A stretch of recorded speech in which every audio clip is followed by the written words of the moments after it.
E aí, queridos vestibulandos da URGS, vamos aqui a mais uma pré-prova do canal Leituras Obrigatórias. Sabemos que a URGS vai ter 15 questões, aliás, vai ser o terceiro vestibular seguido com 15 questões, e das 15, 12 foram de leituras obrigatórias. Então, pelo andar da carruagem, a URGS deve seguir o mesmo padrão, certo? Quero falar aqui sobre as leituras obrigatórias, vou começar com aquelas que estão se despedindo, e a gente tem aqui o álbum Construção do Chico Buarque, um álbum de 71. O Chico já tinha voltado daquele exílio que ele fez na Itália durante 1 ano e 2 meses. É um álbum bem estruturado, tem um título forte, né, que é Construção, e ele é formado por 10 canções. Aqui vocês estão vendo o nome, o número das canções, o compositor ou compositores, a maioria foi o Chico Buarque, mas ele tem parcerias aqui, quais já caíram na prova da URGS. E entre essas 10 canções, sempre lembrando, nós temos canções chamadas políticas, aquelas que são de protesto, que são engajadas, que contestam, que são mais sociais, mas a gente tem também canções líricas, que são aquelas poéticas, as amorosas, e dentro delas também a gente tem essa questão mais formal, mais conceitual, que o próprio Chico Buarque, ele foi também um grande modelador, ele trabalhava com metrificação também, com rima, certo? É só olhar para a música Construção, a gente vai ver que é uma música extremamente formal também, tá? O destaque aqui são para as músicas do lado A, Deus lhe pague, Cotidiano e Construção. Esse trio, essa tríade aqui, simplesmente mata a pau. A minha aposta é Cotidiano ou Construção, certo? Eu coloquei aqui a música Cotidiano, toda ela na íntegra, tá?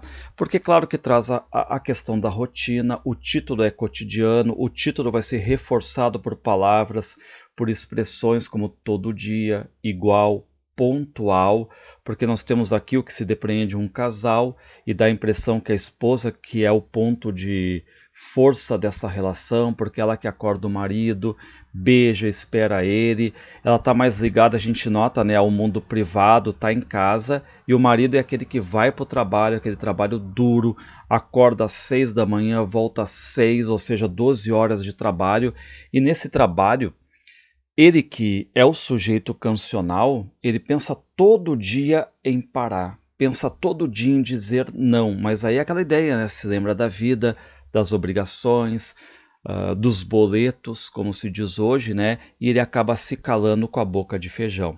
Então, vocês têm um tema aqui, certo? Que é uma rotina de um casal, em que nós temos uma forte relação desse sujeito cancional aqui querendo desistir, basicamente, né? Dar um não, mas ele não consegue, certo? E a grande força aqui é a mulher. Só que essa canção também é formal, também é conceitual. Reparem que o primeiro verso tem 11 sílabas e os 3 restantes têm 10. Nós temos rimas ali, igual, pontual, manhã, hortelã, tem paralelismo, ó, pronome, verbo, pronome, verbo, pronome, verbo, me sacode, me sorri, me beija.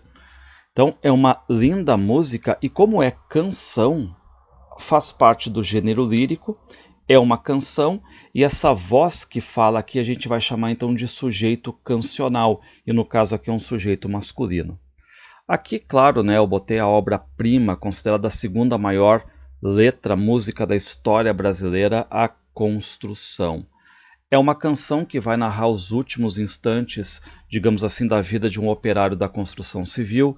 É outro grande trabalho formal, mas com conteúdo social muito forte.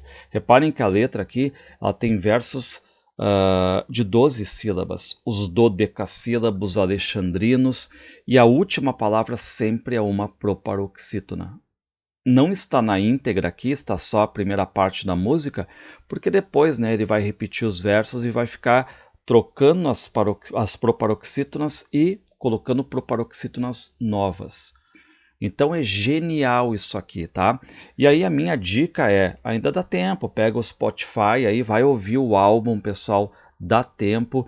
E a minha opinião é que no lugar deste álbum aqui, Construção, que está se despedindo, vai vir o álbum Sobrevivendo no Inferno dos Racionais MCs, certo? Que vai ser uma grande sacada da URGS aí, tá? Bom, agora a gente vai pro Caderno de Memórias Coloniais, que é uma outra obra que está se despedindo. É uma obra de 2009 da Isabela Figueiredo. E a Isabela Figueiredo nasceu em Lourenço Marques, em Moçambique, em 63, quando Moçambique, lembrando, ainda era colônia de Portugal. E aí, enfim, ela veio para Portugal depois, né? A gente sabe as circunstâncias que vão se dar lendo o livro, mas ela virou adulta, ela virou escritora, ela teve um blog, e esse livro ele nasce de um blog da Isabela Figueiredo. E detalhe, ele é catalogado como um livro de memórias, mas tem essa mescla de gêneros, né? Essa questão toda envolvendo relato, memórias, meio crônica, tá? E é uma obra que tem fotos internas, lembrando, né, essas fotos são da própria Isabela Figueiredo, são de Lourenço Marques. E para que elas servem? Elas servem para dar credibilidade àquilo que ela está narrando. Ela está dizendo, eu não estou inventando, eu estava lá. Só que, claro, é um livro de memórias, se pressupõe um narrador em primeira pessoa, que é a própria Isabela, mas detalhe, essa narradora protagonista, que ela não é nomeada, ela nem nomeia os pais. Então, a gente não vai ter o nome de Isabela ali, é só uma narradora. A gente sabe que é ela porque tem esse caráter autobiográfico, tem as fotos que reforçam essa credibilidade, mas ela não é nomeada, tá? Lembrando, certo? Não é nomeada. E ela vai se lembrar de episódios importantes, né, que ela viveu em Moçambique, colônia de Portugal. Depois a gente tem aquela virada, né, em 75, Moçambique vira independente, acaba até mudando o nome da capital, sai Lourenço Marques, que era um nome que lembrava um explorador português, para Maputo, certo? Bom, cuidem bem essa relação entre a narradora e o pai dela. Ela ama o pai, ela chega a dedicar a obra ao pai, ela coloca 2 epígrafes, uma delas se refere ao pai sobre invasão de privacidade, e no decorrer do livro a gente nota, né, que a narradora, que é a filha, ela se sente protegida perto do pai, ela sente que o pai é a alma gêmea dele, mas qual é o problema, né? Os pais são frutos daquela época, são preconceituosos, racistas, abusam desse poder, dessa relação de poder, humilham, e a filha vai recebendo toda essa ideologia, como ela diz, né, uma ideologia torpe, todos esses discursos de ódio do pai, mas ela vai dizer que ela conseguiu escapar depois dessa ideologia. Então, ela vai se caracterizar de uma forma mais próxima aos negros ali em Moçambique, tanto que ela diz, ó, mas eu era uma colonazinha preta, filha de brancos, uma negrinha loira. Colonazinha portuguesa, né, preta, Moçambique, negrinha loira, certo? E reparem como é que ela vai descrever Lourenço Marques. Na década de 60 e 70 do século passado, Lourenço Marques era um largo campo de concentração. Reparem que palavras fortes aqui, né? E aqui vocês têm essa questão da relação de poder, da humilhação, do preconceito explícito. Um branco e um preto não eram apenas de raças diferentes. Eles eram pretos, animais. Nós éramos brancos, éramos pessoas, seres racionais. E aí a gente tem vários episódios que vão ficar relatando, refletindo sobre essa relação de poder, essa humilhação, esse preconceito, esse racismo. Por quê? Porque lembrar que o pai da Isabela, o pai da narradora aqui, como ela não é nomeada, né, é eletricista. E ele tem vários funcionários que vão trabalhar de segunda a sábado ali, só que a narradora lembra que no final do sábado os funcionários vão até a casa do pai para receberem um salário. E aí teria tudo para ser um dia feliz para a narradora, ou seja, o pai pagando, os funcionários saindo para curtir o final do sábado e o domingo com dinheiro no bolso.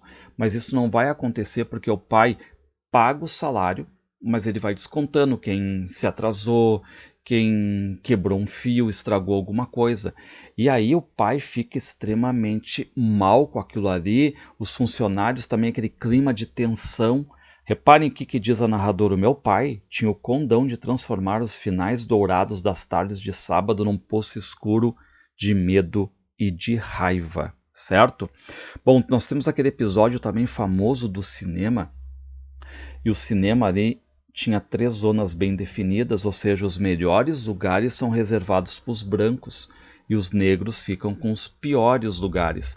E detalhe, não tem nenhuma placa ali, nenhuma lei, nenhuma regra. É uma segregação baseada nessa relação de poder ali, tá? E aí tem aquela questão dos estereótipos, ó. Se um negro corria, tinha acabado de roubar. Se caminhava devagar, procurava o que roubar. Então não tem saída, não tem escapatória, né? Sempre é uma suspeita em potencial ali, tá? Bom, nós temos aquele episódio de agressão, porque o pai leva a filha, a narradora, né, até a casa do Ernesto, que é um funcionário dele que não ia trabalhar já havia 3 dias. E ele não pergunta, por exemplo, né, se ele está doente, se morreu algum familiar, não. Qual é a ideia? Ernesto não ia trabalhar, era preto, e os pretos eram preguiçosos. Já larga um estereótipo ali, tá? Bom, e esse racismo explícito, esse rebaixamento aqui vai ser uma tendência no livro. E a filha ouvindo isso aí do pai. Em algum momento ela também vai usar um pouco desse racismo, né? Mas ela vai depois acabar fugindo disso aí, tá? E o pai, o que vai fazer, né? O pai vai lá, invade a casa do Ernesto, traz ele, bate nele, e a filha, que é a narradora, não consegue entender que pai é esse, todo carinhoso com ela e todo violento para com o funcionário. Tanto que ela diz, né, que aquele homem branco não é o meu pai. E claro que esses exemplos aí vão refletindo na narradora, porque ela acaba relatando, né, que ela bateu numa colega de escola simplesmente porque a colega era o quê? Mulata. Então o que ela fez? Ela deu um tabefe nela. Era Marília, eu podia perfeita e impunemente bater nela. Era mulata, nada podia contra mim, queixasse-se. E depois, eu era branca. Então aqui claramente essa relação de poder, né, que a minha cor é que acaba me defendendo. A minha cor, com ela eu posso fazer qualquer coisa, tá? E aí de novo, né, esse é o próprio exemplo errado vindo dos pais. Mas isso acaba mudando, pessoal. Vocês lembrem, né? Porque a narradora ela começa a aprender a ler, a escrever, até uma cena bonita do livro. E aí isso vai fazer, essa questão de leitura e escrita, vai fazer dela a pior inimiga do pai. Apossei-me da ferramenta com que escavaria a minha liberdade, que é a leitura, a escrita. E foi quando devagar comecei a tornar-me a pior inimiga do meu pai. Bom, lembrando, né, que Portugal vai ter a Revolução dos Cravos em 25 de abril de 74, vai cair o Estado Novo. Há indícios, né, que as colônias iam ganhar liberdade, e aí a coisa muda, começa a ter os terríveis massacres de setembro de 74 em Moçambique. Por quê? Porque a coisa mudou. Os negros em Moçambique agora começam a matar os portugueses, a chacinar mesmo, tá? Só para ter uma ideia, eles ficam matando e jogando futebol, inclusive com a cabeça dos brancos lá. E aí a família da Isabela Figueiredo é salva pelo vizinho negro.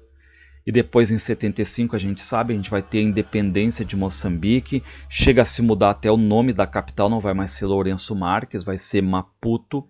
E os pais, vendo essa tensão no ar, eles acabam decidindo que a filha não pode mais ficar em Moçambique. E aí mandam ela para Portugal, em 75, lá para a casa da avó paterna, certo? Mas aquela ideia, né? Os pais não vão.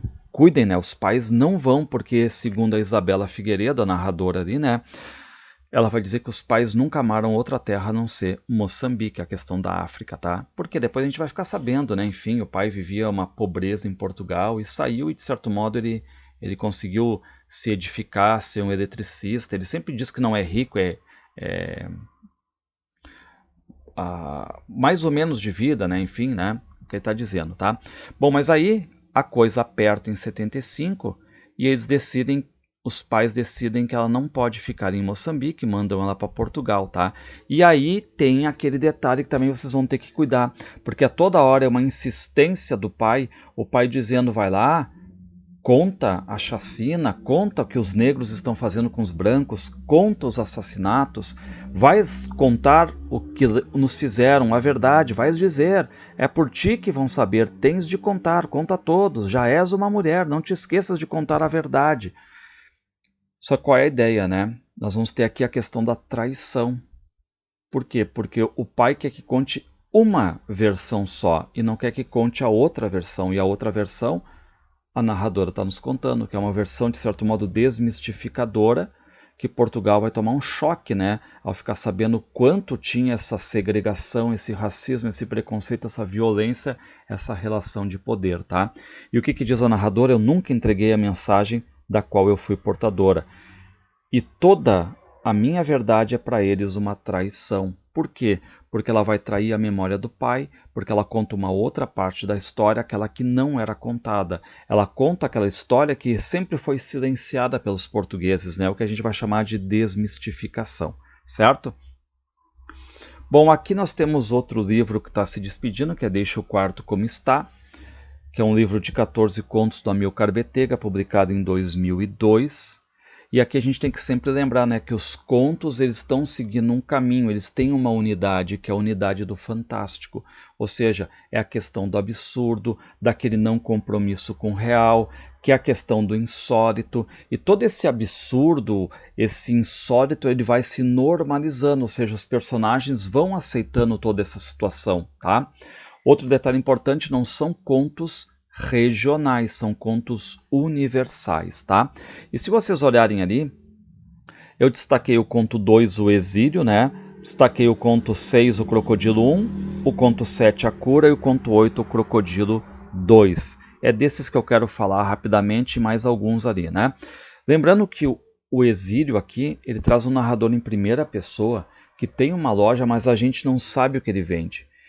E não entram clientes também, tá? Já que parece que as coisas estão até desaparecendo dessa cidade aí. E o que o narrador decide? Vou fechar a loja e ir embora da cidade. Ok, não teria problema nenhum, né? Mas ele pega o trem e qual é o absurdo? O trem está sempre ad eternum atravessando a cidade. A cidade não acabava. E aí o narrador decide, né, descer na estação, voltar e reabrir a loja, né? Então cuidar que o título é como se o narrador tivesse exilado, tivesse numa bolha na sua própria cidade, no seu próprio mundo, tá?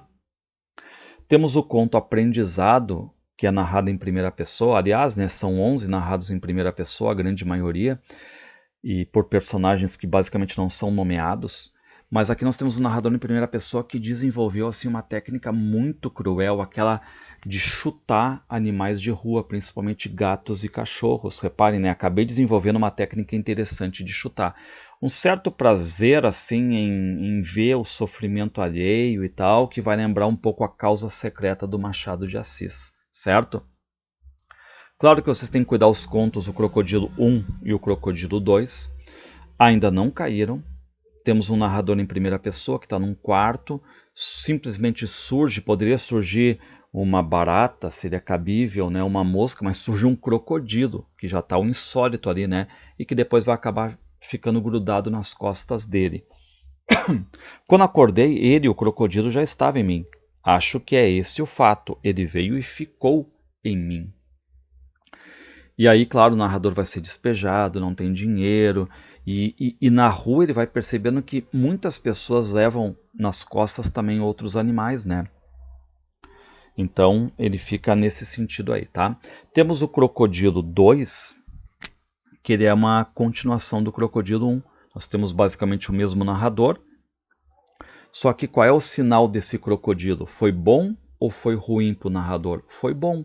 Por quê? Porque ele conseguiu um emprego bom, ele se casou, tem um filho, a mulher está grávida, ele teve uma ascensão, essa ascensão trouxe responsabilidades para ele. Não me importo de ser visto como exemplo para os mais jovens, são algumas responsabilidades que preciso assumir. Minha mulher está grávida do meu segundo filho e essa é uma outra responsabilidade. Bom, o conto A Cura é narrado também ali em primeira pessoa, mas nós temos uma voz que fala pelo coletivo, uma fala que fala em nós. Sempre é nós, nós, nós. E ali nós temos um vírus que deixou os habitantes desse bairro, cidade, muito cansados. E aí, claro, né, vem ali um doutor, vem com uma junta médica. O detalhe, né, que é uma peste ali que pegou e o paradoxo é que o título se chama Cura, só que até o final do livro nós não temos a cura, afinal do conto a gente não tem a cura, tá? A gente fica na espera dessa solução. Reparem, né, enquanto os médicos não acham a cura, nós vamos resistindo. Se fizerem alguma comparação com a peste da insônia, por exemplo, nos 100 anos de solidão, mas lá nós temos a cura, aqui não tem, tá? Bom, só para ter uma ideia, eles chegam a isolar o local ali, enfim, na tentativa de acharem a cura, mas não temos, tá? Tem também o conto Correria, e se depreende que é uma corrida, né? E o narrador em primeira pessoa está querendo parar, está muito cansado, quase passando mal ali, mas ele está sempre impedido de parar. E ele pega e fica muito mal, né? Que me jorrasse sangue pelos ouvidos, pela boca, pelos olhos, que me jorrasse sangue pelo cu. Tudo que eu queria era estourar de vez e acabar com aquela merda. Finalmente tropecei. Só que aí a gente pensa que ele vai cair, vai parar. Não, vem um amigo, ajuda ele e o narrador volta à corrida, né? E mais um detalhe importante, né? A corrida nunca acaba. Bom, aqui a gente vai ao romance Ponciá Vicêncio, que é uma obra de estreia da Conceição Evaristo de 2003, certo? E cuidar a questão do pega-ratão já no título. Quando surge Ponciá Vicêncio, pode até passar a impressão de ser em primeira pessoa, mas é em terceira pessoa.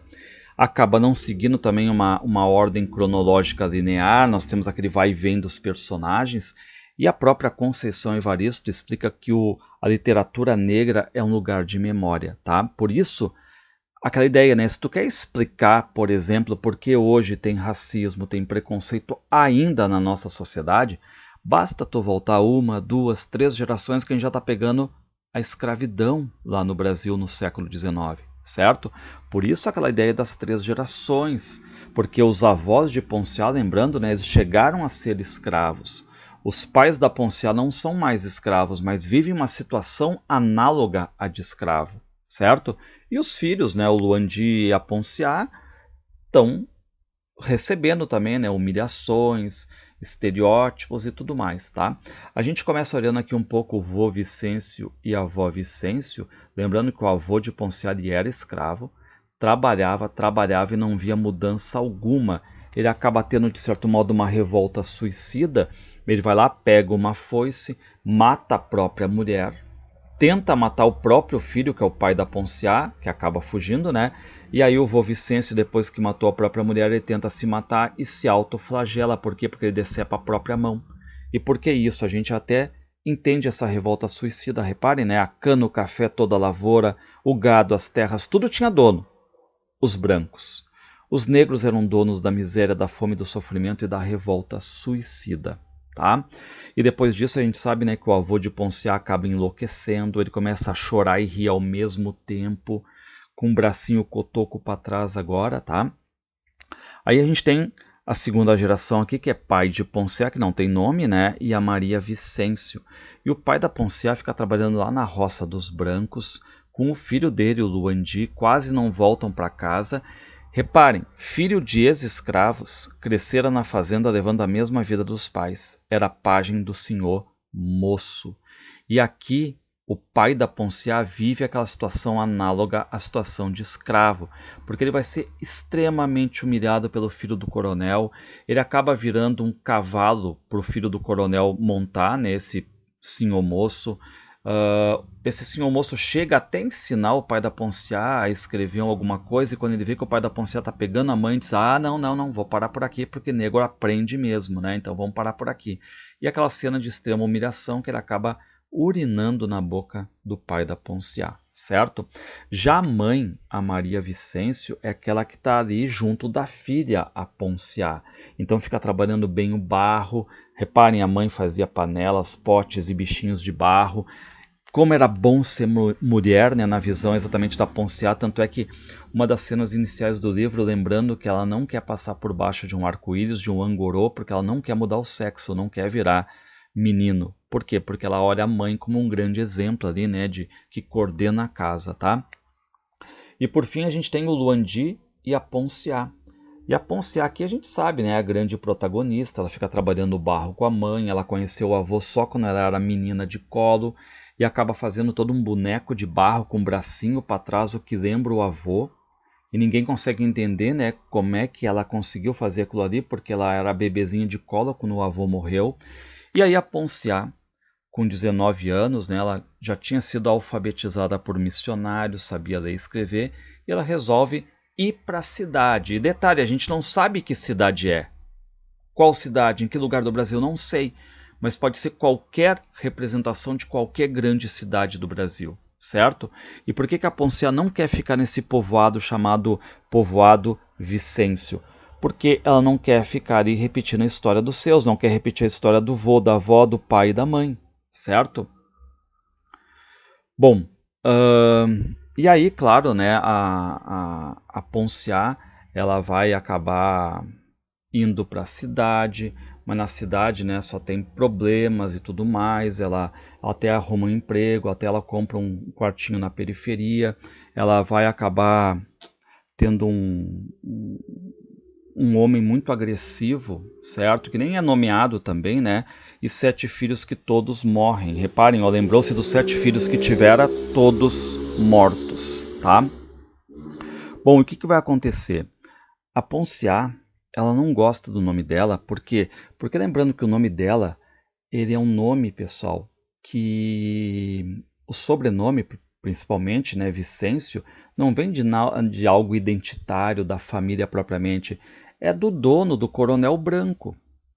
E aí, como já não tem mais aquela marcação, aquela tatuagem no ombro do escravo, muda. Vai lá e coloca o sobrenome. E ela odeia Ponciá, porque ela acha que aquele acento ali parece uma lâmina que está cravando nela. Então ela até inventa outros nomes, enfim, né? E ela pediu ao homem, ao, digamos assim, o marido, né, que não a chamasse mais de Ponciá Vicêncio. E como ele é extremamente agressivo, ele vai lá, deu um soco violento nas costas de Ponciá, gritando pelo nome para provocar, tá?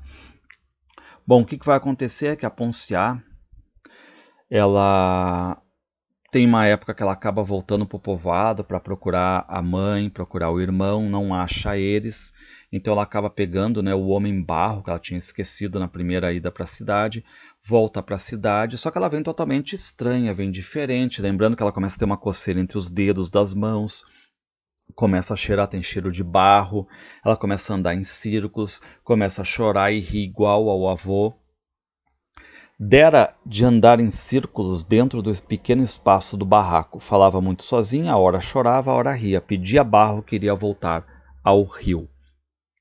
Bom, aí quanto ao Luandi, lembrando que o Luandi, ele também saiu do povoado, foi para a cidade, só que ele foi sem estar alfabetizado. E ele para na estação do trem, ele acaba conhecendo uma pessoa sensacional, que é o soldado Nestor, um soldado negro, que acaba conseguindo emprego para o Luandi, ou seja, vai fazer faxina na delegacia e pode dormir lá.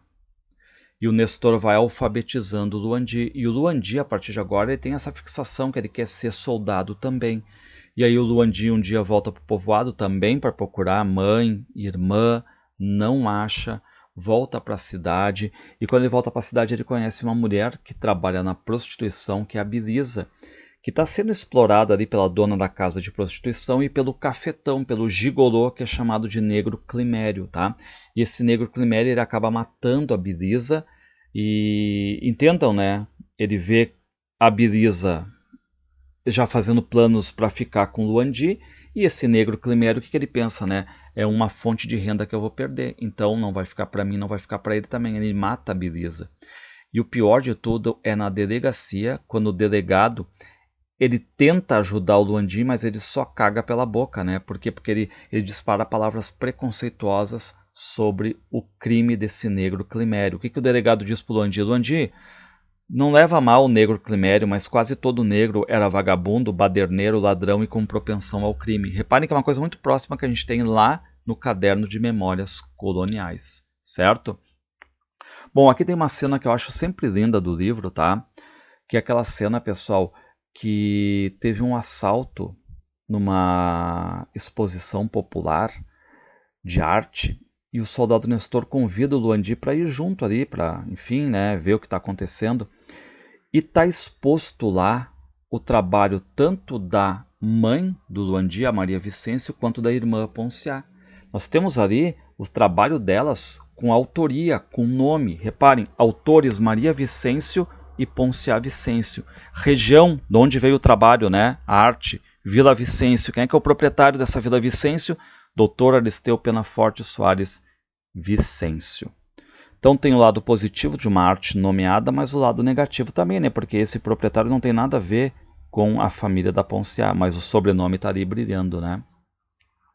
Bom, lembrando que o Luandi vira soldado, só que ele vai abandonar tudo que ele conseguiu para voltar com a mãe e com a Ponciá lá para o povoado.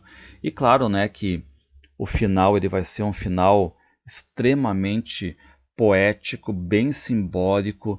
Por quê? Porque a Ponciá ouviu do pai que o avô deixou para ela uma herança. E claro que a gente fica pensando, né, que herança é essa? Porque tu pode até pensar uma herança, como assim? Se ele estava se queixando que não ganhava nada, enfim, a mesma situação, né? Então, pessoal, por favor, não é uma herança material. Não é dinheiro, não é casa, não tem nada a ver com isso. Essa herança ela é simbólica, ela é diaspórica, ela é ancestral, com um pouco de loucura, certo? Mas é algo assim nesse sentido, tá? Até difícil definir, porque é muito metafórica essa questão da herança aqui, tá? Foi preciso que a herança de vô Vicêncio se realizasse, se cumprisse na irmã, para que ele entendesse tudo. Aqui é o Luandi pensando, né? E por fim, aqui eu quero ainda falar da personagem Nengua Cainda. Lembrando que é uma personagem bem velha, ela representa a sabedoria, é como se fosse uma espécie assim, de profetisa. Ela vai ser a ligação dos três, ela conversa com a Ponciá, com o Luandi, com a Maria Vicêncio. Ela diz que eles não estão sozinhos, que eles vão acabar se encontrando no futuro, certo? Então, cuidem esta personagem, a Nengua Cainda, certo? Ela é o ponto de contato. Tanto que depois que ela diz que o tempo já abriu para se encontrarem, ela acaba morrendo, né? Como se fosse a função dela fazer essa união entre os três aí, tá? Bom, agora as obras do segundo ano, a gente tem aqui o Coral e Outros Poemas, da poeta portuguesa Sofia de Mello Briner Andressen, tá? O que a gente vai guardar aqui? É uma seleção de poemas, ou seja, uma seleção de poemas de toda a obra da Sofia de Mello. E essa seleção aqui foi feita por um poeta brasileiro, que é o Eucanaã Ferraz.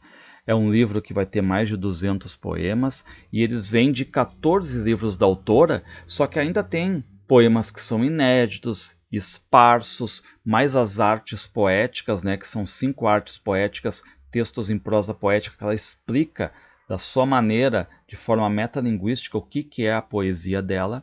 Tá? Então, o que nós temos? Nós temos uma visão de conjunto de toda a produção da Sofia de Mello. E qual é o grande tema, o tema que vai perpassar toda a obra dela, pessoal? O mar. Visto como algo positivo, né? E tudo que vem dele também, coral, marinheiro, enfim, né? E reparem que ela vai aqui colocar esse contraste do mar com a cidade, ó. Eu botei um poema de Liberdade, só um trechinho, né? Aqui nesta praia onde não há nenhum vestígio de impureza. Logo, a praia é sinônimo de pureza. E como é que é a cidade para ela? Cidade, rumor e vai-vem sem paz das ruas, ó vida suja, hostil, inutilmente gasta. Que mais? A gente pega aqui, contrasta marinheiro sem mar, que é aquele marinheiro perdido, infeliz, com o marinheiro real, que vem tranquilo, ritmado inteiro, tá? Olhem que bonita a inscrição que ela coloca ali. Quando eu morrer, voltarei para buscar os instantes que não vivi junto do mar. Bonito também. Bom, ela também era apaixonada por mitologia. Reparem esse grande elogio que ela vai fazer ao Homero, ó. Escrever o poema como um boi lava o campo, de forma natural, sem que nada separe o homem do vivido. Ou seja, aquela ideia, né, de vida no poema e de forma natural, tá? Bom, aqui vocês têm o poema Penélope, que é aquela personagem da mitologia que tecia sua mortalha durante o dia e desfiava durante a noite. Aqui é quase, mal comparando, como se fosse uma parnasiana, né, que pega um tema já fixado e só reconstrói, só reescreve de uma forma mais bonita, tá? Mas o que vai acontecer? Aqui nós temos um ponto importante, tá? Porque a Sofia conheceu o nosso poeta João Cabral de Melo Neto, e o João Cabral de Melo Neto acabou contando para ela a lenda do Cristo cigano, o Cristo cachorro. E a Sofia vai fazer um poema contando essa lenda. Ela lança o livro Cristo Cigano, que aliás entrou na lista da FUVEST, né? Só que a Sofia vai renegar essa obra por duas coisas, tá? Primeiro, porque ela está imitando o estilo do João Cabral de Melo Neto, que não tem nada a ver com ela é mais poética, mais lírica, né? O João Cabral é um pouco mais seco. E segundo, porque ela está fugindo do tema do mar, da mitologia, e está entrando numa lenda, coisa que não faz parte da temática dela. Resultado, a Sofia de Mello vai renegar este livro na obra dela. Ela vai dizer, ó, retirei-o porque com o tempo comecei a achá-lo fraco, um objeto estranho na minha poesia. Mas ele tem uma curiosidade, né? Porque aqui é uma seleção de poemas de 14 livros dela. E se a gente for olhar aqui, o Cristo Cigano é o único livro que está na íntegra, porque ele é narrativo e não dá para ficar cortando, certo? Ele conta uma história, que é a história do assassinato de um homem chamado Cachorro, só para o escultor ver a cara de sofrimento dele e passar essa cara de sofrimento para a escultura dele, tá? E detalhe, o Cristo Cigano deveria ser o livro sexto dela, na ordem. Só que ela renegou, então é como ele não existisse, tá? E aqui, antes de mais nada, só lembrando, né, essa questão dela de imitar estilos, ela clona estilos, ela imita o estilo do Ricardo Reis, do Camões, aqui no caso, né, do próprio João Cabral de Melo Neto, tá? Só que assim, ó, vamos lembrar, a poesia da Sofia de Mello vai evoluir. Por que eu digo isso, né? Porque num primeiro momento ela vai ser sempre taxada de alienada, sem preocupação social, abstrata, irreal, superficial. E ela está vivendo uma ditadura portuguesa, o Estado Novo, né, que durou bastante, durou de 33 a 74. E a Sofia acaba se casando em 46 com Francisco Souza Tavares, que era um político anti-Salazar, socialista, advogado. O cara constantemente sendo preso, tá? E aí depois desse livro, Cristo Cigano, a Sofia vai acabar mudando um pouco o que a gente chama de temática. Ela vai começar a inserir mais a questão social política, tá? E aí ela lança o livro sexto. Detalhe, deveria ser o livro sétimo, mas como ela renegou o Cristo Cigano, o nome do livro vem como livro sexto. E é o livro mais político dela, tá? Bom, o que vai acontecer, né? A própria Sofia de Mello, se vocês olharem aqui nas artes poéticas, a número 3, que é aquele texto em prosa, aquele texto metalinguístico, ela explica, ó, a minha poesia, tendo partido do ar, do mar e da luz, ou seja, da natureza, evoluiu. E o tempo em que vivemos é o tempo de uma profunda tomada de consciência. O artista não é nem nunca foi um homem isolado que vive no alto de uma torre de marfim. Então ela precisava ter esse engajamento que vai acontecer a partir de agora, tá? Então ela assume aqui, vocês estão vendo? Ela vai assumir uma responsabilidade social, tá? Então eu cito aqui o Exílio, que ela diz, quando a pátria que temos não a temos. Reparem a crítica forte, né? Ela está se sentindo exilada dentro do próprio Portugal, porque ela é portuguesa, a pátria é Portugal, mas ela não a tem, porque ela está dominada por um Estado, certo? Um Estado ali, né, ditatorial, tá? O Velho Abutre é aquele poema que ela fez para o Salazar. Reparem, o Velho Abutre, animalizando ele, né? É sábio e alisa suas penas, a podridão lhe agrada, e seus discursos têm o dom de tornar as almas mais pequenas. Que mais? 25 de abril, que é o dia da Revolução dos Cravos, a dia da liberdade em Portugal, 25 de abril de 74. Reparem o posicionamento do eu lírico. Esta é a madrugada que eu esperava, o dia inicial inteiro e limpo, que a gente começa do zero a partir de agora, né? Onde emergimos da noite, saímos do caos e do silêncio, ganhamos voz, ganhamos palavra, tá? Pessoal, eu estou apostando na parte poética dela, social, nesse segundo ano, tá? E também se ela fizer alguma referência ao Brasil, reparem que o poema Brasil 77, que ela fala do Brasil, certo? Ó, Brasil dos Bandeirantes, das palavras que ficaram mais silabadas, só que ela diz, né, ao Brasil que tortura só podemos dizer não. E esse lindo poema aqui, de Helena Lanari, que ela vai bater palma para a pronúncia, para a fonética da língua portuguesa, em contraste com a língua portuguesa europeia, certo? Ela está falando aqui bem da pronúncia brasileira, não a portuguesa. Gosto de ouvir o português do Brasil, onde as palavras recuperam sua substância total, concretas como frutos, nítidas como pássaros.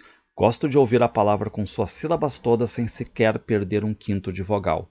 E agora ela exemplifica, ó. Quando Helena Lanari dizia coqueiro, o coqueiro ficava muito mais vegetal, muito mais bem pronunciado, tá?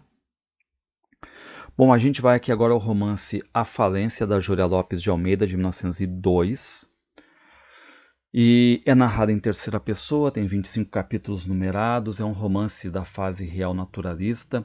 Corria o ano, então, de 1891, em que o preço do café assumira proporções extraordinárias. Então a gente está no Rio de Janeiro, 1891, um pouquinho já depois do Brasil, né? Já passou, já temos a Lei Áurea, o Brasil já virou para a República também.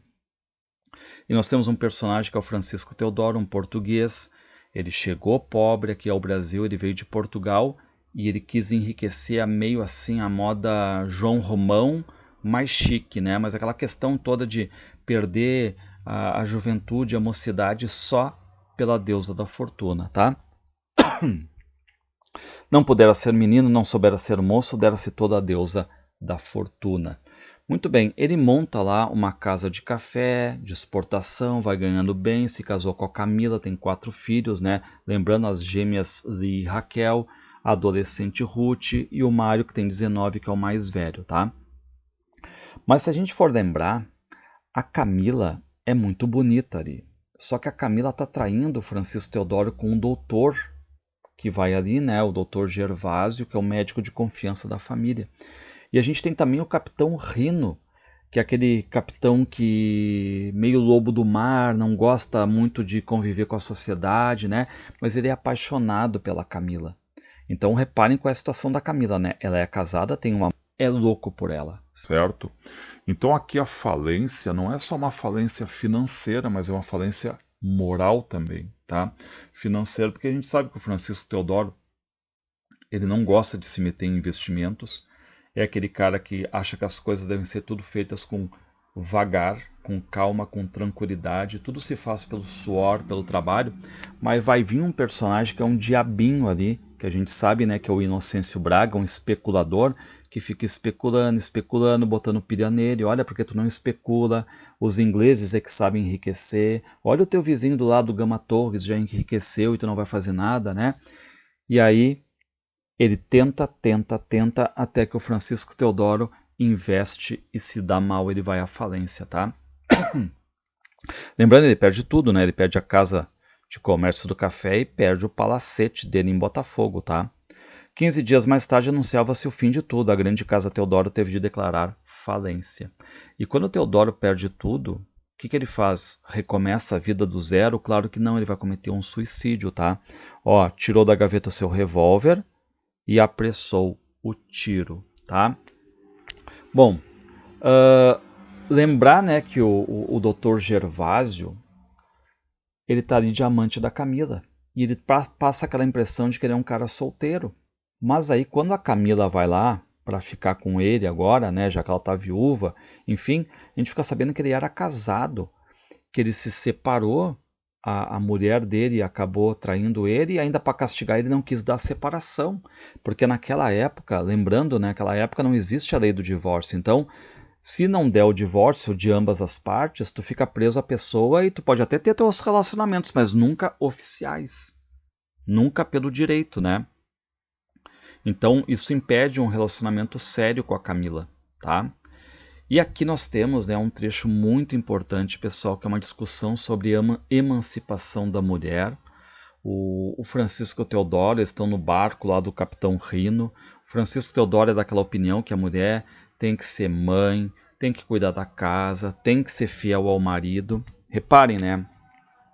E ele tem aquela teoria dele. Cuidem essa teoria, ó. A nossa honestidade, ou seja, a honestidade dos homens é um casaco preto. E o que das senhoras é um vestido branco. Tudo é roupa. Casaco e vestido. Têm ambos o mesmo destino, mas que aspectos e que responsabilidades diferentes. Assim, o nosso casaco, ora o vestimos de um lado, ora de outro, disfarçando as manchinhas, as nódoazinhas. E o pano é grosso, com uma escovadela voa para longe toda a poeira da imundície. E ficamos decentes. Já a honestidade das senhoras é um vestido de cetim branco sem forro, ou seja, às vezes fica até transparente. Um pouco de suor, se faz calor, mancha ele, certo? Então, aquela ideia, né? Se o homem aprontar alguma coisa, é só uma manchinha num casaco preto, não aparece. Mas já a mulher, se trair, já fica manchada, já aparece isso aí na hora, tá? E aqui no final eu quero falar sobre a transformação de dois personagens. O Mário, no começo, ele é um mulherengo, um gastador, um homem sem responsabilidades. Depois que ele se casa, vai à Europa, volta diferente, casado, vira pai, se torna mais responsável, mesmo que meio que mandado pela mulher, mas ok, tá? O Rino é aquele inocente, apaixonado por uma mulher que é a Camila, casada, só vive por ela, tá? Só que depois ele abandona, né? Enfim, não quer ficar sofrendo.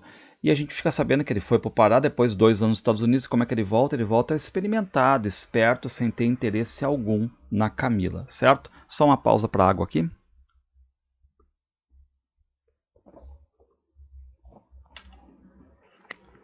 Bom, passando aqui, vamos à obra Lisístrata, ou A Greve do Sexo, né, do Aristófanes. Lembrando que ela foi encenada, pessoal, 411 a.C. Isso já nos dá uma noção de que é uma peça que não envelheceu, tá? Lembrando que é uma comédia, o local é Atenas. Nós temos aqui como pano de fundo a Guerra do Peloponeso, que foi uma guerra, né, que durou 30 anos entre Atenas e Esparta. E a cena começa focalizando quem? O que? A casa da Lisístrata. No fundo a gente tem a Acrópole, aquele lugar mais alto onde fica o tesouro. E a Lisístrata, o nome em grego tem um sentido, pessoal. Significa a que dissolve tropa, a que liberta exércitos, a que traz a paz. Ok? E ela é a grande cabeça dali. Ela tem um plano para acabar com esta guerra. Ou seja, ela convoca todas as mulheres, ela apresenta um plano. Qual é? As mulheres devem voltar para casa, se vestirem, túnica meio transparente, enfim, se arrumarem cheirosas, bonitas, provocarem sexualmente os maridos, mas negar o sexo. Quer sexo? Para com a guerra, tá? E a Lisístrata, ela é uma protagonista absoluta, pessoal, absoluta. Ela é uma líder, ela tem um poder de persuasão, certo?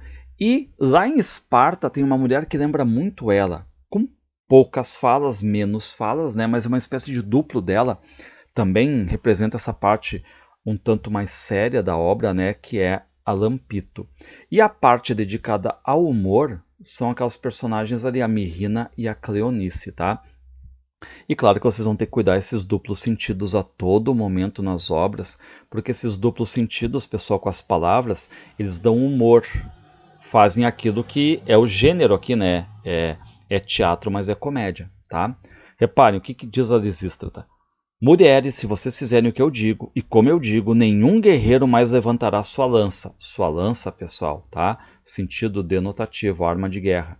Só o que as mulheres pensam, que é o órgão sexual masculino. Aí a Cleonice diz, ah, não.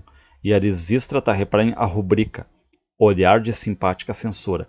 Não levantará sua lança contra outro guerreiro. A Cleonice, ah, sim. Vocês imaginem isso no palco, esse efeito de linguagem, né, pessoal? Provoca o humor, tá?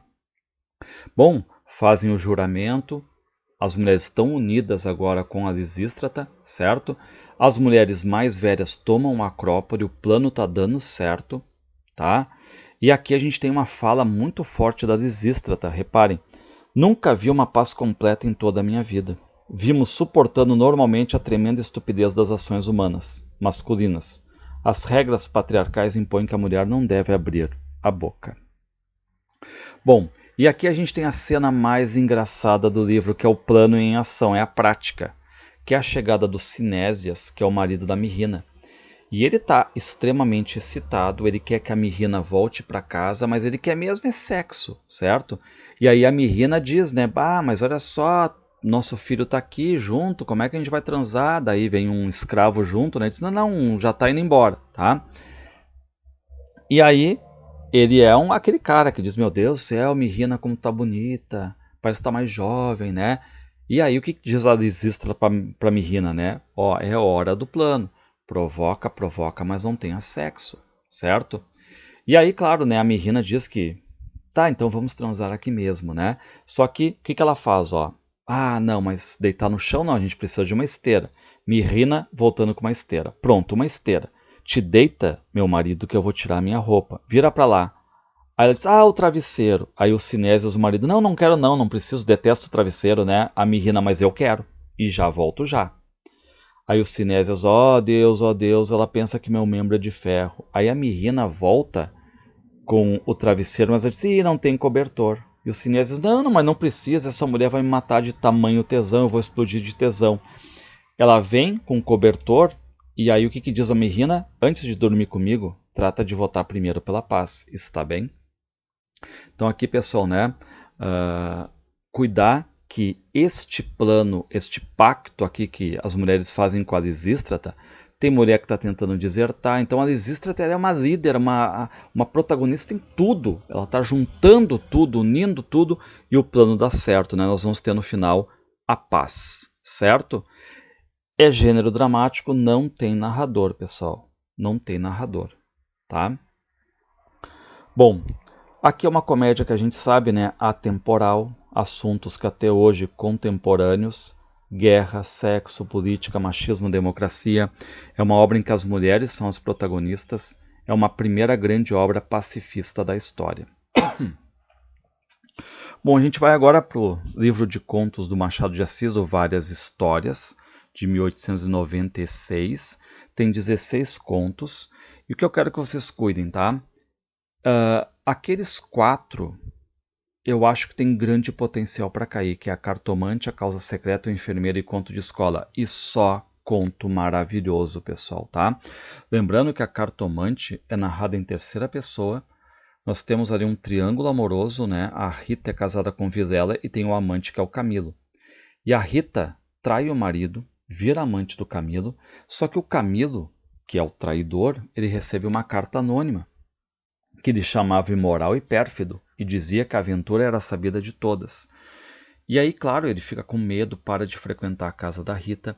A Rita não sabe bem o que está acontecendo, vai até uma cartomante, vai ver nas cartas o que está acontecendo, né?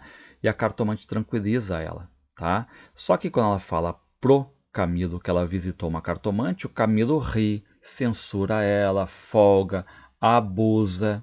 Sabe aquela questão lá do água funda, não acredita, não abusa? Ele vai aqui e abusa, tá? Só que depois eles reatam, né, basicamente, essa relação de novo, né, de amante aqui, e o Camilo recebe mais cartas anônimas, até que chega uma que é do próprio marido. Vem já à nossa casa, preciso falar-te sem demora. E aí aperta a coisa, né? E no meio do caminho, enquanto o Camilo tá indo lá para ver o que o Vilela quer, o tilbury dele, a carruagem dele, meio que para e ele vê do lado tá a casa da cartomante. Ele desce e vai até a casa da cartomante, ou seja, na hora do aperto, ele também vai lá. Ele folgava, né? E ele vai lá. E aí, claro, a cartomante também tranquiliza ele e tudo mais. Só que é uma grande ironia, né? Porque quando ele vai lá na casa do Vilela, o final é trágico, porque o Vilela, o marido, já tinha matado a própria Rita, a mulher, e mata o Vilela também. Desculpa, mata o Camilo também, tá? Outro conto importante aqui é a Causa Secreta, pessoal, tá? Que a gente tem ali, é narrado em terceira pessoa, nós temos um personagem chamado Garcia, que ele tem uma característica, ele analisa caracteres humanos, ou seja, ele decifra os homens, ele tem aquele amor pela análise, tá? E é ele quem vai descobrir o grande segredo do Fortunato, que é o que? O Fortunato, ele sente prazer pela dor alheia. E ele vai depois se casar com uma mulher chamada Maria Luísa, e o próprio Garcia se apaixona pela mulher do amigo, ou seja, quase uma coisa próxima que a cartomante, né? Só que a Maria Luísa acaba pegando tuberculose e morre. E aí no velório, o Garcia beija a testa dela e o Fortunato, que é o marido, tá vendo tudo. E aí ele acaba descobrindo que o Garcia gostava muito da Maria Luísa. Só que ele está mais feliz agora vendo o sofrimento do Garcia ali, né? Enfim, e ainda a gente tem aquela cena também que ele está matando um rato, mas ele faz, antes de matar o rato, ele fica cortando as patinhas, cortando o focinho. Ou seja, aquele que tem um prazer de ver a dor dos outros, tá? Reparem que final, né? O beijo de Garcia rebentou em soluços e os olhos não puderam conter as lágrimas que vieram em borbotões às pencas lágrimas de amor calado e irremediável desespero. Fortunato, à porta onde ficara, saboreou tranquilo essa explosão de dor moral que foi longa, muito longa, deliciosamente longa. Outro conto que mata a pau, pessoal, é O Enfermeiro, narrado em primeira pessoa pelo Procópio. É um personagem que está já desenganado, ele diz que vai morrer. E ele está conversando com o interlocutor e esse interlocutor está muito interessado nessa história do Procópio. Só que essa história do Procópio é um crime que ele fez, que ele matou o coronel Felisberto. Então o Procópio diz, eu conto a minha história, só que eu só permito que essa história seja publicada depois que eu morrer. Então o que a gente depreende, né? Que quando a gente está lendo o conto, o Procópio já está morto, tá? O Procópio, então, ele recebeu uma proposta para quê? Servir de enfermeiro ao coronel Felisberto mediante um bom ordenado. Ele não é enfermeiro, mas vai ser aquele, né, que vai fazer tudo ali para um coronel extremamente feroz, gritão, que dispara palavrão a todo momento, violento, certo? E ninguém ficava ali. Todo mundo se demitia, tá? Só que aí, claro, eles vivem uns 7 dias tudo numa boa, só que depois o coronel vai lá, começa a ofender o Procópio, né? Burro, camelo, pedaço de asno, idiota, moleirão, certo? E aí a coisa tá ficando muito pesada entre eles. E aí um dia o Procópio ficou de acordar o coronel pro remédio, mas ele acabou dormindo. Tanto é que o coronel que acorda fica irritado, arremessa uma moringa na cara do Procópio. O Procópio fica irritado, vai para cima do coronel e mata o coronel. Detalhe, ninguém descobre. Pensam que foi uma morte natural, tanto que ele vai ser velado, vai ser enterrado e uma semana depois, a ironia, né? O Procópio descobre que o coronel Felisberto deixou ele como herdeiro universal de uma grana, tá? E o que pensa o Procópio? Cogitei em recusar a herança, porque eu matei ele. Só que ele não recusa, pessoal, porque ele começa aquela coisa assim de usar desculpas. Mas será que eu matei mesmo ele? Será que foi um crime? Ou se foi uma luta? Realmente foi uma luta em que eu atacado defendi-me na defesa, ou seja, tu vai criando a tua própria mitologia, tu vai criando a tua própria defesa ali, tá? Muito bem, mas a gente entende, né, por que o Procópio só quer aceitar a publicação disso aí depois que ele morrer, porque ele está confessando para nós um crime.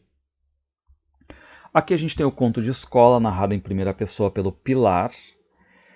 Lembrando, né, ele estava na escola, o professor era o Policarpo, feroz, o Raimundo, filho do professor, que era chamado de faísca atrasada, né, então levava mais tempo para aprender algo que os outros aprendiam rapidamente, e o Curvelo, que é aquele que vai ser o X9 ali, pessoal, tá? Bom, o Pilar, então, ele conta que ajudou o filho do professor, aquele Raimundo ali, numa lição, e o filho do professor deu uma pratinha, uma moeda de prata para ele. Só que aquele Curvelo viu e denunciou isso para o professor Policarpo. O que faz o professor? Manda os dois vir à mesa, o Raimundo e o Pilar, joga a moedinha pela janela, bate com a palmatória na mão, tanto do Raimundo quanto do Pilar. E o que faz o narrador, né? Ele promete que vai pegar, bater no Curvelo. Só que depois bate o colégio, né? Enfim, não acha ele e tudo mais. E qual é a ironia final? O Pilar vai dizer que a escola deu os 2 primeiros conhecimentos para ele. O Raimundo e o Curvelo me deram o primeiro conhecimento. Um, o da corrupção, outro da delação. Ou seja, o Raimundo, ao pagar por uma lição de sintaxe, ensinou ao narrador corrupção. E o Curvelo, ao delatar exatamente para o professor a situação, ensinou a delação, tá? Machado sempre pessimista aqui, né? Bom, a gente entra aqui agora a obras que estão estreando na URGS. Ó, os 100 anos de solidão aqui, pessoal, tá? Publicado em 67 pelo Gabriel Garcia Marques, Prêmio Nobel de Literatura. E é um romance que faz parte do realismo mágico, ele vai deformar aquilo que a gente chama de realidade, só que, de novo, né, os personagens eles vão normalizando essas situações aqui, tá? E detalhe, não sei se vai cair, mas o Mário Vargas Llosa diz que não tem só elementos mágicos, tá? Tem elementos que ele chama, né, de milagrosos, de fantásticos, de mítico-lendários, e ele diz que se trata de um romance total. Ou seja, né, pessoal, a gente tem aqui um mundo que ele vai criar que é Macondo, tá? Essa cidade fictícia aqui, tá? Que vai trazer começo e fim. Tem o nascimento, e vocês sabem, né, que entre os fundadores estão José Arcádio Buendia e Úrsula Iguarã.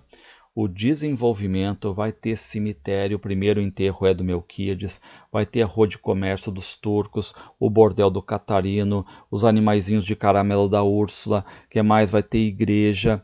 Então começa a ter um desenvolvimento, vai ter o apogeu, porque vai chegar depois, né, a Companhia Bananeira Americana, e vai ter a decadência com aquele fuzilamento, aquela chacina de 3 mil, mais de 3 mil funcionários, né? Depois aquela chuva que não para durante 4 anos, 11 meses, 2 dias, e até no final, quando o Aureliano Babilônia está lendo os pergaminhos do Melquíades, ele está lendo a própria destruição de Macondo e a própria morte ali, tá?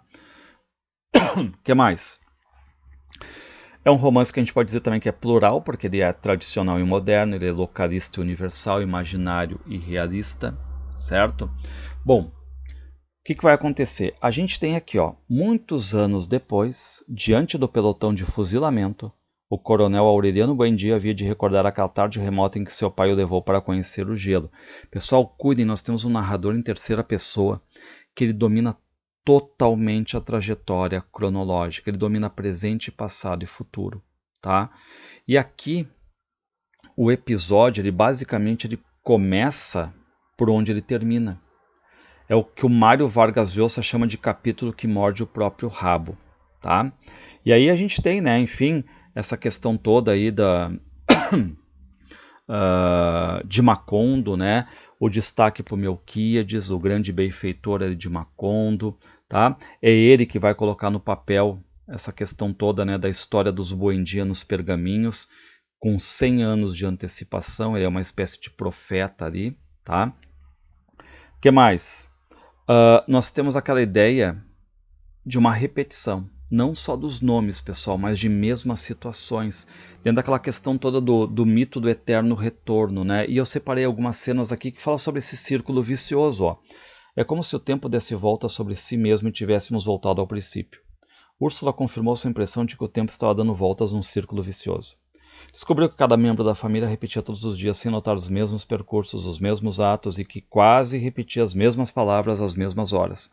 É como se o mundo estivesse dando voltas. Estremeceu com a comprovação de que o tempo não passava, como ela acabava de admitir, mas girava em círculo. Ok?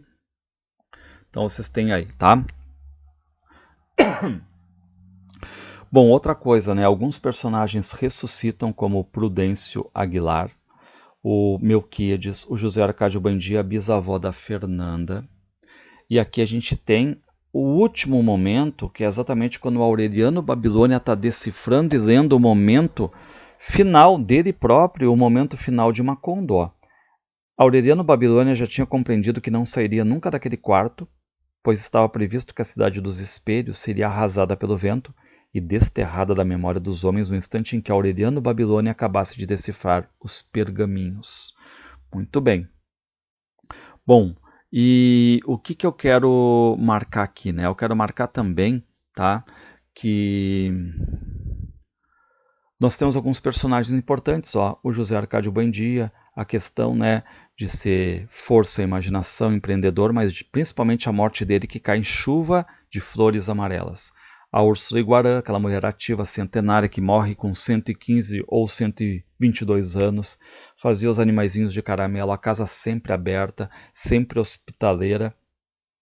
O coronel Aureliano Buendia, aquele líder da guerra civil de 20 anos, 1/5 da história de Macondo é uma guerra civil, opondo, né, liberais e conservadores, o que faz peixinhos de ouro. A Rebeca, que surgiu, aquela menina de 11 anos que comia terra, comia a cal das paredes, né, dedo na boca sempre, que veio com um saco com os ossos dos pais. A Amaranta, que recebe a morte e a morte manda ela tecer a própria mortalha, a nossa Penélope. A Remédio Isabela, que simplesmente ascende aos céus, a nossa Virgem Maria aqui. O Maurício Babilônia, que nós temos as borboletas amarelas anunciando a chegada dele. O Aureliano Babilônia, sexta geração aqui que decifra os pergaminhos. E o Aureliano, sétima geração, que nasce com rabo de porco, que dura pouco tempo, né, que é arrastado e acaba sendo devorado pelas formigas vermelhas ou formigas ruivas ali. Bom, outra obra que está aqui estreando na prova da URGS é Um Útero é do Tamanho de um Punho, de 2012, tá? Da Angélica Freitas, certo? Bom, o que vai acontecer aqui, pessoal, tá? Reparem que nós temos aqui 37 poemas no livro, 37. Tem 7 seções que estão em maiúscula e negrito e 37 poemas. Quem está em itálico, que é a letrinha deitada, significa que é um poema que não tem título. E quem está normal significa que tem título. Por exemplo, o poema 1, Porque uma Mulher Boa, é o primeiro verso, não tem título. O poema 5, Uma Canção Popular, século XIX e XX, é o título do poema, tá? Muito bem. Aí eu quero, antes, né, de mostrar isso para vocês também, falar um pouquinho sobre aquele ali, ó, 3 poemas com auxílio do Google. Ela está fazendo isso em 2012, usando um recurso da tecnologia. Se fosse, de repente, para 2023, poderia, né, 3 poemas com auxílio do chat GPT, sem problema nenhum, tá? O que mais? Tem Um Útero é do Tamanho de um Punho, ela inventa uma língua, a língua do I, tá? Um recurso formal, mas eu quero falar antes de outros detalhes, tá? Todos os poemas, todos, estão em minúsculas. Isso é um recurso dela. Mulher ou mulheres aparece mais de 170 vezes. Todos os poemas têm a palavra mulher? Não. Mas é muito frequente o uso da palavra mulher. Nós temos aqui um título chamado Um Útero é do Tamanho de um Punho. Não é maior nem menor, é do mesmo tamanho. E útero normalmente está mais ligado ao feminino e punho mais ligado ao masculino. Tanto que ela tem um verso que diz assim, ó, um útero é do tamanho de um punho, mas ele não pode dar soco.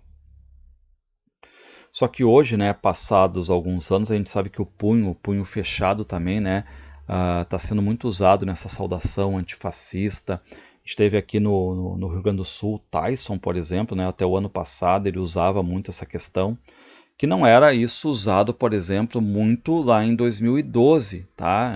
Tem um fenômeno mais forte agora, né? O pessoal lutando mais, né, por essa questão de uma tentativa de eliminação de preconceito, de racismo, tá? Então, por isso que eu botei um mais e um vezes ali no punho, né? Porque pode ser um útero, o útero ligado mais ao feminino, claro, né? E o punho, ele pode hoje, tem essa mensagem, né, de ser um soco, uma violência, mas também uma defesa, uma luta por uma causa, tá? É um livro que trabalha questões de gênero, questão de sexualidade, que gosta de colocar, né, que a mulher limpa, a mulher boa é aquela mulher sóbria, já a mulher braba, a mulher bêbada, a mulher gorda seria a mulher suja, aquela que a sociedade vê com outros olhos. Faz muita intertextualidade, né? Tem um poema lá, o Alcachofra, por exemplo, que ela coloca a Amélia, da canção Amélia, ai que saudades da Amélia, do Mário Lago, junto com a mulher barbada, aquela mulher que era a com barba, que era mostrada no circo, faz também com Chico Buarque, dentro daquela ideia de a mulher ser uma construção, ainda não está pronta, né? É uma construção. E pessoal, se eu tivesse que apostar em algum poema, tá? Em algum poema, eu acho que eu apostaria hoje, só para ter uma ideia, né? Eu acho que eu apostaria hoje nesse aqui. Uma mulher insanamente bonita. Uma mulher insanamente bonita um dia vai ganhar um automóvel. Com certeza vai ganhar um automóvel. E muitas flores e quantas forem necessárias, mais do que as feias, as doentes e as mulheres juntas. Então o que a gente tem de afirmativa aqui? Que uma mulher hiperbolicamente, exageradamente, insanamente bonita, ela vai ganhar com certeza um automóvel e muitas flores. E quem é que garante esse presente, esse automóvel, enfim, né? É a personalidade dela? É a inteligência dela? A resposta não, é a beleza dela. Agora ela vem e diz assim, porém, contudo, todavia, mas uma mulher estranhamente bonita pode ganhar flores e também pode ganhar um automóvel, mas um dia com certeza vai precisar vendê-lo. Então repare, né, que uma mulher insanamente bonita, o lado bonito, a aparência dela, faz com que ela ganhe as coisas. Já quem é estranhamente bonita Não. Então, se falarem aqui nesse poema, possivelmente vão abordar os dois advérbios, insanamente e estranhamente, e os dois verbos auxiliares, o vai e o pode. O vai dá certeza, porque ele se junta com ganhar e gera o ganhará, aquele futuro do presente, né, dado como certo. E pode ganhar entra com a questão da dúvida. Muito bem. E aqui do lado vocês têm um poema que é A Mulher de Roders. Aqui é um poema um tanto até brincalhão, certo? Porque uma mulher começou a andar no condomínio de Roder, tá andando mal e tudo mais, e daqui a pouco alguém do condomínio diz assim: Ih, essa aí vai acabar como na música do Chico. Ou seja, vai acabar bem, como na música Vai Passar, nesta avenida um samba popular, e a outra diz não, atrapalhando o tráfego. E aí faz intertextualidade com duas canções do Chico, né? A Vai Passar, que é mais positiva, e a Construção, que todo mundo sabe, né? Relata os últimos momentos da vida de um operário da construção civil, é negativa, tá? Bom, aqui também eu queria falar, né, sobre esse poema aqui, o Alcachofra, tá? Amélia, que era a mulher de verdade, ó, intertextualidade com a canção Ai que saudades da Amélia, do Mário Lago, fugiu com a mulher barbada.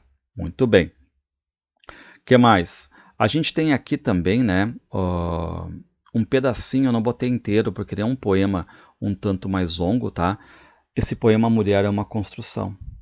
E no meio do caminho é esse poema que ela inventa a língua do I. Ela chega e diz assim, ó, úteros famosos. O útero de Frida Kahlo, aquela pintora mexicana. O útero de Golda Meir, aquela primeira-ministra do Estado de Israel, foi até professora. O útero de Maria Quitéria, que foi uma militar baiana. O útero de Alejandra Pizarnik, que é uma escritora argentina. Que mais? O útero de Hillary Clinton, política americana. E o útero de Diadorim, que é aquela personagem, enfim, né, do romance Grande Sertão Veredas do Guimarães Rosa, certo? E ela diz, para quê? Piriqui. Se tenho peito, tenho dois, o mesmo vale para os rins. Tenho duas orelhas, Minis e Vincent Van Gogh. E aí ela está inventando, né, essa língua do I aí, pessoal, tá? Menos o Vincent Van Gogh fazendo intertextualidade também com a orelha cortada ali, tá? Bom, a gente tem aqui nessa sessão também, pessoal, a Mulher de Vermelho, tá? O que eu quero que vocês cuidem na Mulher de Vermelho? Já caiu no Enem e o ponto de vista aqui, o eu lírico, é um homem. E é um homem tarado, é um homem pervertido sexual.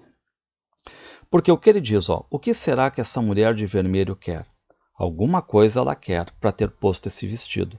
Não pode ser apenas uma escolha casual, podia ser um amarelo, verde ou talvez azul, mas ela escolheu vermelho.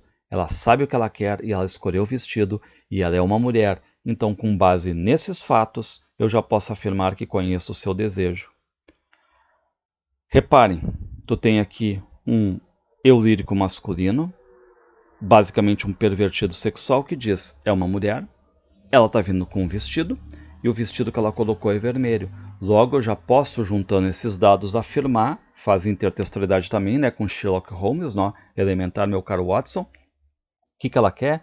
O que ela quer sou euzinho que ela quer, só pode ser euzinho, o que mais podia ser? Que é o discurso do tarado, né? Do pervertido aqui, tá? Muito bem, aqui agora a gente tem Água Funda da Ruth Guimarães. Ei, romancezinho longo, cheio de detalhes. Não sei se a URGS não vai aprontar alguma coisa com esse livro aqui. Bom, é um romance de estreia da Ruth Guimarães.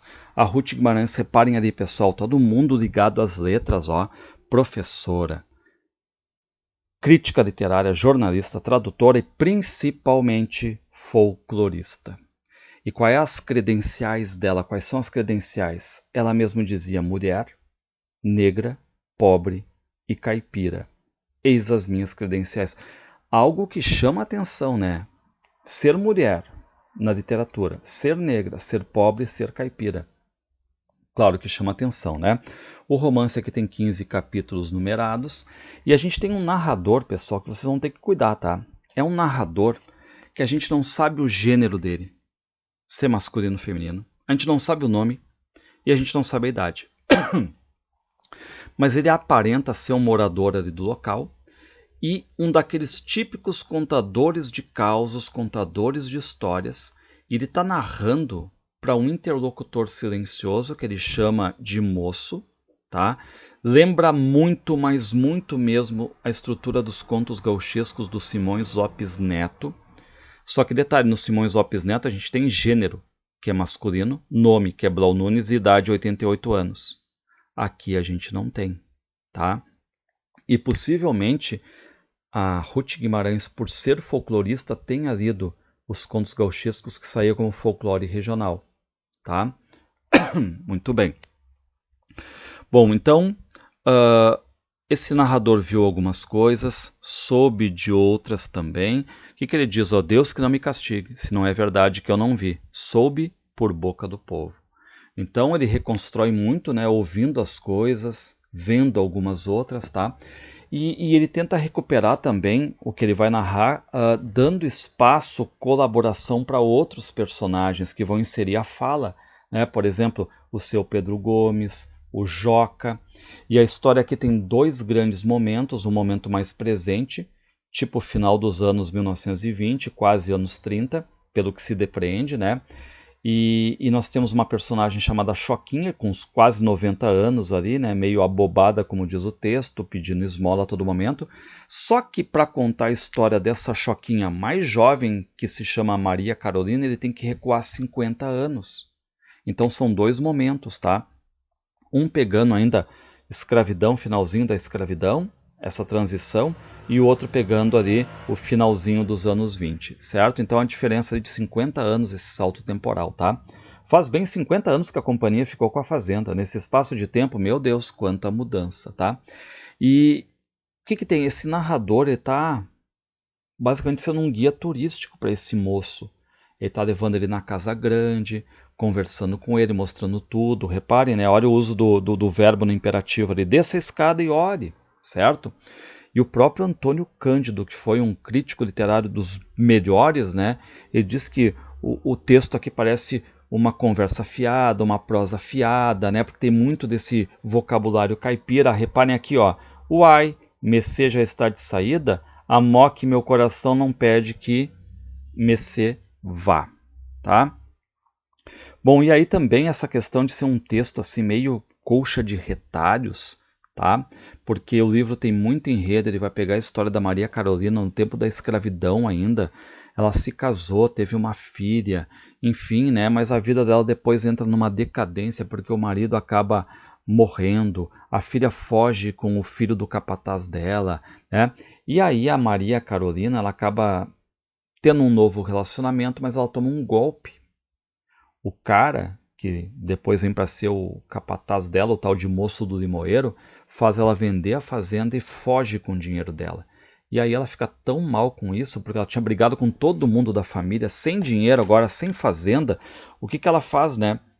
Ela fica vagando por vários lugares, cai na Santa Casa mal, sai meio abobada, né, como diz o texto, e acaba virando uma mulher, né, pedinte, pedindo esmola, né, e ficou conhecida como Choquinha, tá?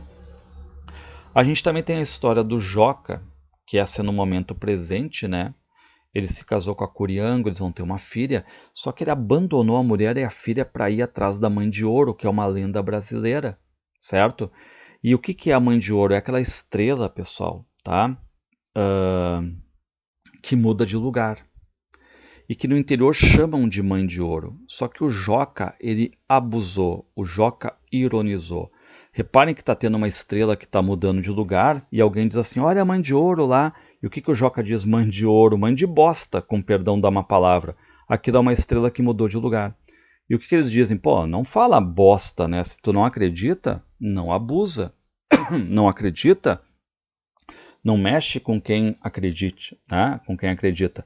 E depois dessa abusada do Joca aí com a Mãe de Ouro, ele começa a ter crises, ataques, acessos, ele bate em pessoas, ele corre, ele faz as coisas sem saber, mas sabe que vai fazer porque ele diz que a Mãe de Ouro aparece para ele, né? E ele pinta essa Mãe de Ouro como uma mulher alta, tá? Então, no final do livro, a gente tem dois personagens que ficam meio abobados, assim, meio errantes, que é a Choquinha e o Joca, tá?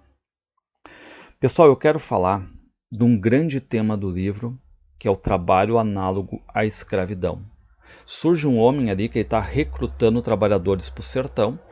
Ele diz, ó, ganha 30 mangos por dia, um bom valor por dia, tá? Ó, o que aparece ali?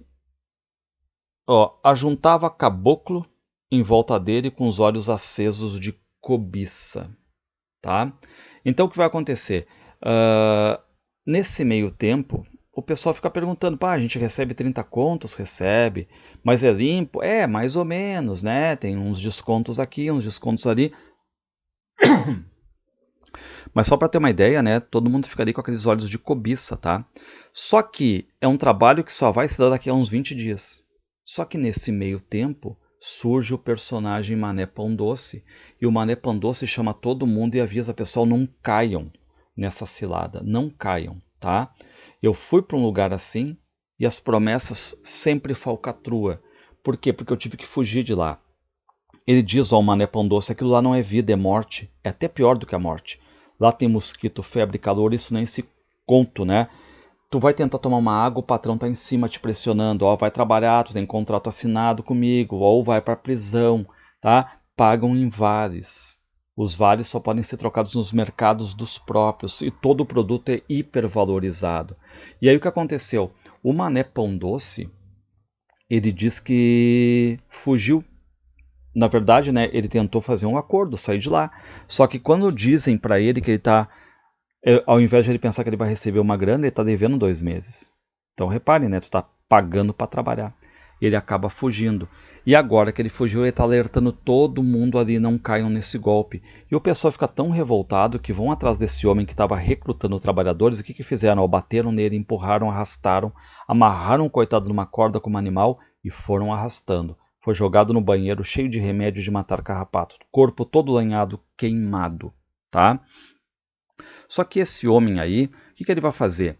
Ele vai soltar uma grande praga. Ele diz, malditos, que o meu sofrimento caia na cabeça desses desgraçados. Fiquem com a sua terra maldita, amaldiçoados, tá? E depois a gente sabe, né, que começa a ter uma sucessão de desgraças ali nessa região, nessa fazenda Olhos d'Água. E o narrador está acreditando tudo isso exatamente a praga que foi jogada por esse homem aqui, tá? O que o narrador diz? Quando estava tudo tão bonito, as coisas pegaram a desandar. Foi a praga, tá? E esse narrador aí, lembrando, né, ele é um contador de histórias, parece até ser um trabalhador dali, e ele diz que já contou essa mesma história que está contando para esse moço, para o doutor Amadeu. Ele diz, ó, contei essa história ao doutor Amadeu, assimzinho como estou contando agora. O que eu sei é que eu não fico mais neste lugar aqui pesteado. Disse que praga metade cai e metade volta. Por isso quem roga muita praga não tem sorte. E a gente depreende que esse moço disse, isso aí é bobagem. Bobagem? Não é não, moço. A impressão que tem é que tu tá lendo contos gauchescos. É impressionante aqui, tá?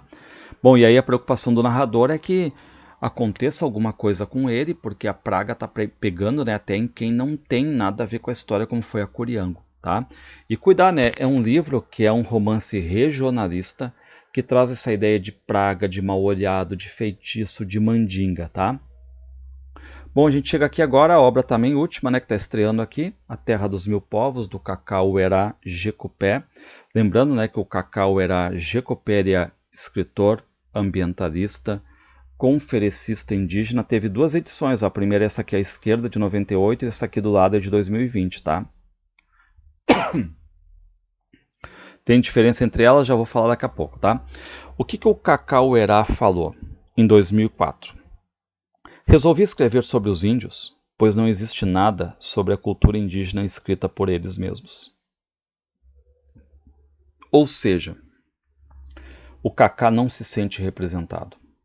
Por isso que ele vai escrever alguma coisa sobre. E aí por isso que tem o subtítulo também, História Indígena do Brasil contada por um índio. É a história de quê? Do indígena, contada por quem? Por um indígena. Então a gente tem aqui, pessoal, cuidem, a visão de dentro, a visão de um indígena, tá? É ele, o Cacauerá, que está, de certo modo, iniciando uma tradição literária indígena. E não é mais oral aqui, a gente tem escrita, tá? Por quê? Porque viviam muito da tradição oral. E que, com o passar do tempo, vai sendo apagada, vai sendo esquecida, e agora no papel ganha corpo. certo? Então aqui é uma obra indígena, pessoal, e catalogada como livro de história. Não tem essa formatação literária, é um livro de história, tá? Considerado um dos 200 melhores livros para conhecer o Brasil, essa nossa terra dos mil povos, esse nosso país multicultural aqui, tá? Bom, aí tem um agradecimento legal, né? Porque os índios têm essa vivência íntima com a natureza e ele basicamente está pedindo desculpa, né? Está dedicando o livro a quem? As árvores que se ofereceram em sacrifício para que essas palavras pudessem ser impressas. Muito bem. Bom, tem um capítulo chamado Eu Sou Cacá Uerá Jecupé. Ele diz, né, que Cacá é o apelido, o escudo de Carlos, e o Uerá Jecupé é o tom dele, o espírito nomeado, certo? Após 15 anos longe das minhas raízes, iniciei uma peregrinação à procura do meu espírito. O que ele fez, né? Porque ele estudou em escola pública, ele estava longe, enfim, dos clãs, das tribos e tudo mais, né? E aí o que ele fez? Ele foi atrás disso aí, tá? Ele foi atrás. E aí teve que passar por cerimônias de iniciação, atos de purificação, tudo para limpar a mente dele. Para quê? Para receber e difundir esses ensinamentos todos ancestrais, principalmente ali a tradição do sol, da lua, do sonho, tá? Reparem, né? Nessas andanças conheci 1000 povos, vivenciei suas riquezas, o pensamento, a sabedoria, a medicina, os ritos, os mitos e a medicina sagrada nativa, tá? E ele diz, ó, para o índio, toda palavra possui espírito, e é da natureza do índio reverenciar os ancestrais, os antepassados, aqueles que guardam o saber, certo? E eles reverenciam os antepassados por uma questão de gratidão, e a partir dali fazem cerimônias, danças, ritos sagrados, tá? Ele diz, né, que a memória cultural indígena, a gente sabe disso, se baseia muito no ensinamento oral da tradição, mas não é só oral, pessoal, cuidado, né? Também a grafia, desenho, a partir de símbolos, de traços, de desenhos, tanto é que o livro tem desenhos. Cuidem, o livro tem desenhos, tá? Bom, aí nós temos também, né, um pouco da mitologia indígena sobre a criação do mundo, temos um pouco sobre a gramática indígena que foi elaborada pelo José de Anchieta, a questão da penetração do tupi no nosso cotidiano, enfim, alguns povos são citados ali que já existiam aqui no Brasil antes da chegada dos portugueses. Tem uma pequena síntese cronológica da história indígena brasileira, já que é um livro de história, não tem problema nenhum, né? Aquela questão do beber do saber indígena, como a questão do cultivo da terra, a classificação das plantas, os segredos da longevidade indígena, né? Eles tomavam banhos frequentes, os exercícios físicos a todo momento, o jejum como limpeza interna, por exemplo, a alimentação ali à base de frutas, de mel, de raízes, de sementes. Tem um capítulo ali que vocês cuidem também, né? Porque o que aconteceu? Na primeira edição, havia uma tabela de 206 povos indígenas do Brasil contemporâneo. Primeira edição, dava umas 7 páginas. Ele tirou todas essas 7 páginas na segunda edição de 2020 e trocou por líderes indígenas do Brasil, das capitanias hereditárias Aldeia Global, e líderes indígenas do Brasil contemporâneo, certo? E ele cita, né, os mais antigos, Cunhambebe, Aimberê e Tiaraju. Tiaraju aqui, para quem é do Rio Grande do Sul, vai lembrar, né, do Uruguai, do Tempo e o Vento. E os líderes indígenas do Brasil contemporâneo, o Mário Juruna, o Raoni, o Ailton Krenak, que entrou este ano na Academia Brasileira de Letras, o Álvaro Tucano, a Sônia Guajajara, a Joênia Wapichana, certo? Pessoal, boa prova a todos. Quem puder dar uma olhada ainda nos estudos, ver um vídeo, alguma coisa, tá? Tá aí o canal aí para você, certo? Um grande abraço e boa prova a todos.